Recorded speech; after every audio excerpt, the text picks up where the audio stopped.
achievement goal theory or ACT, and self-determination theory or SDT interact in powerful ways to shape an athlete's persistence during prolonged training. ACT focuses on the types of goals athletes adopt, task or mastery goals, for improving personal performance versus ego or performance goals, outperforming others.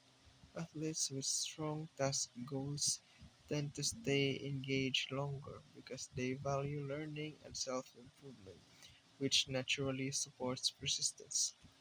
SDT, on the other hand, emphasizes the quality of motivation from intrinsic motivation, training because it's inherently satisfying to various forms of extrinsic motivation, training for rewards or approval. When athletes are intrinsically motivated, they demonstrate greater resilience and long-term commitment. When these theories interact, the strongest persistence emerges when athletes adopt task-oriented goals that are also self-determined. For example, in team sports like basketball, players who focus on improving specific skills, dribbling, shooting, because they enjoy mastery are more likely to sustain rigorous practice compared to those motivated purely by comparison to teammates.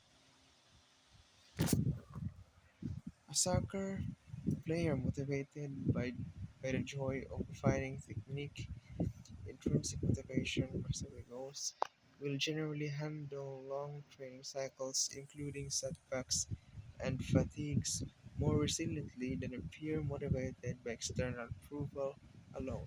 Example, praise or selection.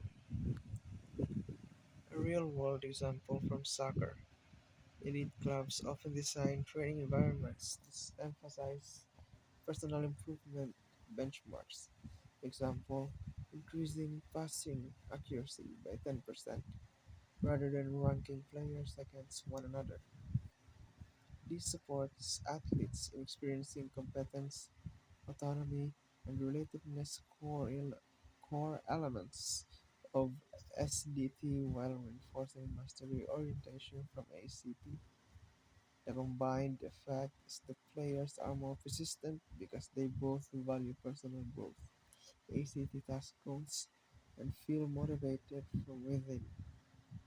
Conversely, teams that emphasize only performance rankings and external rewards risk decreasing persistence, especially when training becomes monotonous or challenging, because athletes shift toward ego goals and controlled forms of motivation, which are less stable over time. The catastrophe model predicts that athletic performance is influenced by the interaction between cognitive anxiety, worry, negative expectations, and somatic anxiety, physiological arousal such as increased heart rate and muscle tension. Cognitive anxiety is low. Increases in somatic anxiety may enhance performance up to an optimal point.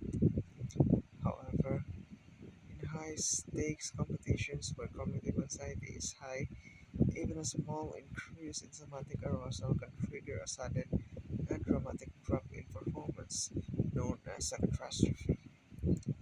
This model improves upon the inverted U theory by explaining why elite athletes sometimes choke unexpectedly under pressure. Despite its strengths, the model has limitations. It is difficult to test empirically during live competition, and not all athletes experience catastrophic performance failure.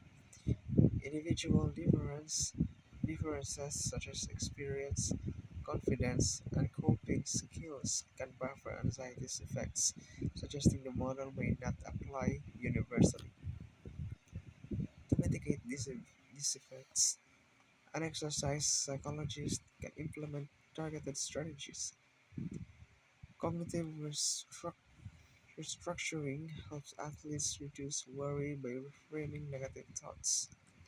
Breathing techniques and progressive Relaxation, lower somatic anxiety, and control physiological arousal. Free performance routines provide stability under pressure, while pressure simulation training prepares athletes to manage anxiety in realistic competitive conditions.